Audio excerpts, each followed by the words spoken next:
कुंवारी इस्मत चुगताई पार्ट 2।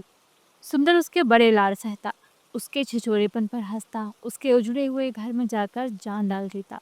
नानी को अम्मा अम्मा कहकर मस्का लगाता, खाला से बैठकर गप्पे मारता, भाई को विस्की पिलाता, बच्चों के साथ धमा चौकड़ी मचाता। उसे मदन के जिस्म से मतलब था। उसकी आमदनी इसी तरह मुंह गोले रिश्तों के तंदूर में झोंकी जाती थी। शब्बों को बहुत प्यार करता। मदन ने उस बदनसीब बच्चे का हाल उसे सुना दिया था। वो उसे बेटा कहकर गोद में बिठाकर घंटों प्यार की बातें किया करता। आपा, शब्बो निगोड़े को बेटा कहता है, बस तुम ही समझ लो क्या बात है, वो झूमकर कहती और मेरे कानों में मदन की बारात के ढोल गूंजने लगती। देखने में सुंदर कैसा लाउबाली सा था, मगर बच्चों के मामले में उसका रवैया हैरत अंगेज था। आते ही बच्चे उसे मक्खियों की तरह घेर लेते। उसकी जेबें क्या थी, उम्र अय्यार की ज़मीर थी। रंगीन पेंसिलें, पटाखों की डिब्बियाँ, कागज़ पर उतारने की तस्वीरें, चॉकलेट, मीठी गोलियां, ना जाने क्या क्या अला बला निकाल कर बांटने लगता। एक दिन बच्चे ने मेरी सेंट की शीशी तोड़ दी। मैंने उसे मारना चाहा तो मेरे हाथ से उसे झपट कर ले गया। आप मारेंगी तो अपने घर में ले जाऊंगा, वो उसे कंधे पर बिठाकर बोला। उसने मेरी शीशी तोड़ ली। जरूर मारूंगी, हाथ तोड़ दिए जाएंगे मारने वालों के। ये लीजिए अपनी शीशी। उसने जेब से नई मुंह बंद वैसे ही शीशी निकाल दी। मगर इन्हें पूरी शीशी नहीं देंगे, आधी थी, बस आधी मिलेगी। उसने शीशी खोलकर खूब बच्चों के बिसारे कपड़ों और मैली हथेलियों पर छिड़क दी। आधी रह गई तो मेरे सामने डाल दी। जब वो बच्चों को बटोर कर दूसरे कमरे में चला गया तो मदन ने रोककर मेरे शाने पर सिर डाल दिया। आपा, ऐसे ऊट पटांग आदमी के साथ कोई प्यार कैसे ना करे। और फिर मदन की जिंदगी ने एक नया झटका खाया। सुंदर के घर से तार आया कि माँ सख्त बीमार है, फौरन आ जाओ। मदन साथ जाने के लिए मचल गई। उसने अपने तरकश के सारे तीर इस्तेमाल कर डाले। शाम से ही उसके लिए विस्की की बोतल लेकर पहुंची और उसे धुत कर दिया। बड़े नाजुक लम्हों में साथ ले जाने की कस्में दी, मगर सुंदर टस से मस न हुआ। वो सारी रात जागती रही, न सोई न सोने दिया। मगर सुबह होते ही परिंदा सारी तितलियां झटक कर उड़ गया। एरोड्रोम से सीधी मेरे ऊपर नाजिल हुई। मुझे इस किस्म के मरियल आशिकों से बड़ी कौफ्त होती है, मगर उसे यूं तबाह हाल देखकर मेरा जी पसीज गया। जैसे बरसों की बीमार, एक ही रात में आंखों के गिर्द स्याह हल्के, मुंह पर फिटकार। ये उसे क्या हो गया है? मैं देर तक सोचती रही। मैं क्यों उस कमबख्त के बारे में सोचूं? दुनिया में कितने बड़े बड़े मसले हैं जिनमें जी उलझा हुआ है, फिर आखिर मैं उसका ख्याल क्यों करती हूँ? मैं ये सब कुछ क्यों लिख रही हूँ? मदर इस लायक नहीं। मुझे अपना जी हल्का करने के लिए ही सही इस बोझ को बांटना होगा। कितने दिन से जब मैं कलम उठाती हूँ, मदन का ख्याल मुझसे आकर कहता है, मैं जिंदा हूँ, मेरे सीने में दिल धड़क रहा है, मेरी रगों में खून दौड़ रहा है। राय दो, मुझे बताओ मैं क्यों हूँ और कब कब तक रहूंगी। अच्छा, मेरा कलम एक बार मदन को उगल दे, फिर मतियाँ आनी बंद हो जाएंगी। आपा, एक तार लिखो। उसने थोड़ी देर सूखी सूखी आहें भरकर कहा। कैसा तार? कम सुन डालनी, यानी जल्दी आओ, मर रही हूँ। मगर अभी तो वह पहुंचा भी ना होगा। मैंने टालना चाहा, फिर जान को आ गई तो लिख दिया। डार्लिंग ना लिखा। शाम को हाफती काफती आई, बड़ी शर्माती हुई तकिए में मुंह छुपाकर हंसने लगी। मैंने कहा, खैरियत? तार लिख दो। सुबह तो लिखा था। सुबह मुझ नसीबो जली को कहाँ मालूम था? वो फिर शर्माई। अब क्या आ रही हैं आपा? लीमू मंगवा दो। ओहो, ये बात है। मुबारक हो।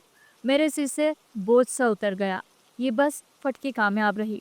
डॉक्टर के पास गई, वहीं से तो आ रही हूँ। डॉक्टर हरामी पिल्ला क्या जाने, कहता है 2 दिन चढ़ जाने से कुछ नहीं होता। कुछ नहीं होता कब बच्चा। आपा, आपा कपड़े वगैरह सिलवा दूंगी। अम, भाई हमसे तुम नहीं पलेगा, तुम पाल दोगी। वह ठिनकने लगी। मैंने हामी भर ली। तो फिर तार लिखो ना। क्या लिखूं? लिखो, सनबॉर्न कम्स हूँ। गधी हो तुम, अभी कहाँ से सनबॉर्न? अच्छा, तो सनबॉर्न होने वाला है लिख दूं। चलो छड़न, उसके आने का इंतजार करो। और क्या मालूम, शायद लड़की हो। वाह, लड़की छिनाज काहे को होगी? मेरी तरह सन्ने को? मेरा जी कहता है लड़का ही होगा। फिर थोड़ी देर सोचकर एकदम बोली, मर जाए, अल्लाह करे। कौन? मैंने चौंक कर पूछा। सुंदर की माँ, उल्लू की पट्टी। बीमार बीमार कुछ नहीं, ससुरी ने अपने यार को बुलाने के लिए ढोंग रचाया है। उसने निहायत पुरमग्ज किस्म की फूलदार गालियां निकाली। अहमक हो तुम, कैसे मानूं? अरे मैं खूब जानती हूँ इन मैयत पीटियों को।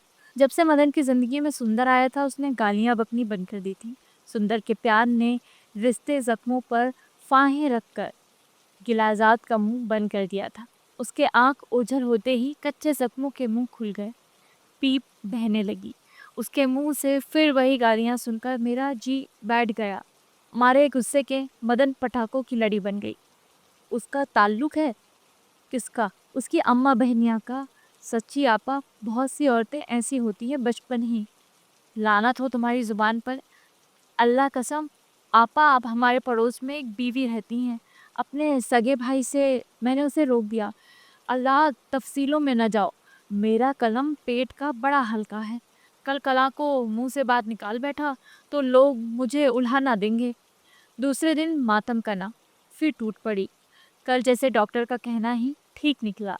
दिन चढ़ गए थे, सो गए। साथ साथ मदन की कमान भी उतर गई।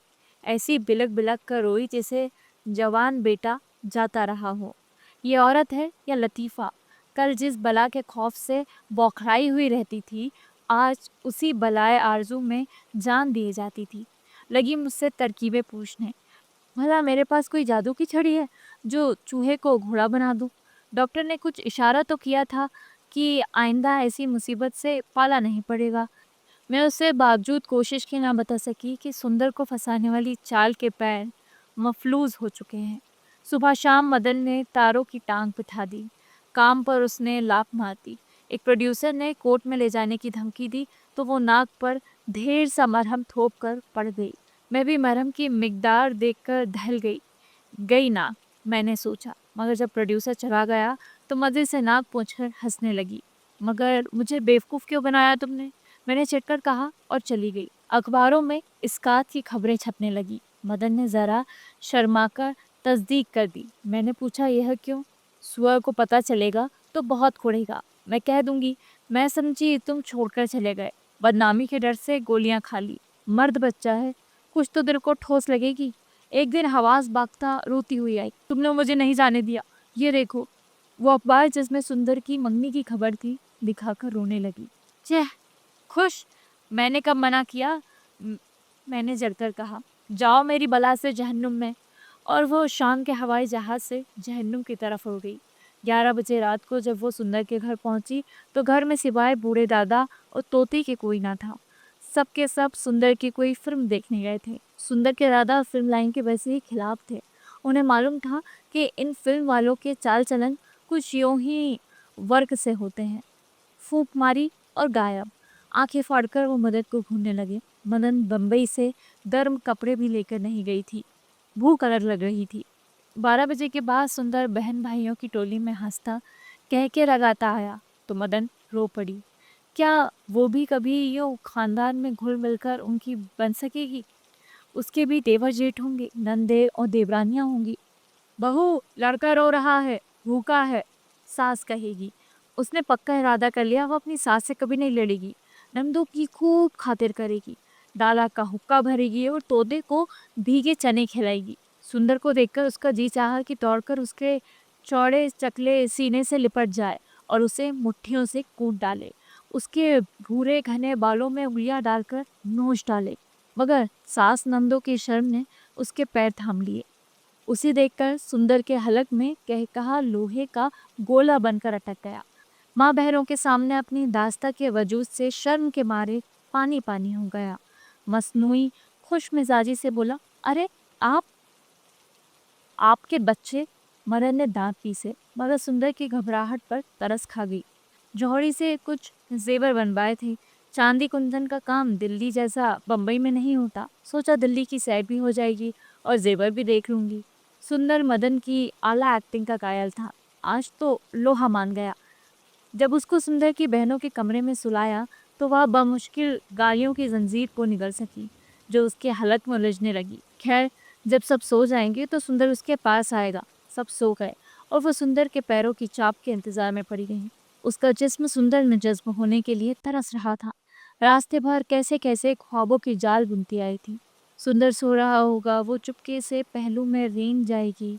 उसे महसूस करके सुंदर झूम उठेगा। पहले वो खूब तरसाएगी, खूब रूठेगी, फिर दोनों मान जाएंगी। सारी कसरत, सारी दूरी मिट जाएगी। सारे रास्ते वो इसी इरादे को दिल में दोहराकर चटखारे लेती आई थी। इसलिए तो वो अपनी झाग सी नाइटी लेती आई थी, जो हाथ के लम्स से धुएं की तरह पिघल कर गायब हो जाती थी। मदन सुंदर के पैरों की चाप सुनने के लिए बेकरार हमातन गोश बन गई। दबे पैरों से वह पलंग से उठा होगा। उसने मंजरनामा तामीर करना शुरू किया होगा। उसकी तरफ खींचा चला रहा होगा। 1, 2, 3, 4, 5, उसने अंदाजे से वो सारे कदम गिन डाले जो उसके और सुंदर के दरमियान हाइल थे। गिनते गिनते वो थक गई। अगर वो 1000 मील पर होता तो भी अब तक पहुंच चुका होता।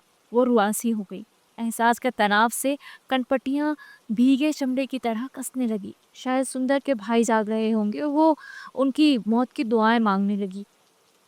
सुंदर की गुलगोतना सी भोली भाली बहनें क्या मीठी नींद सो रही थी।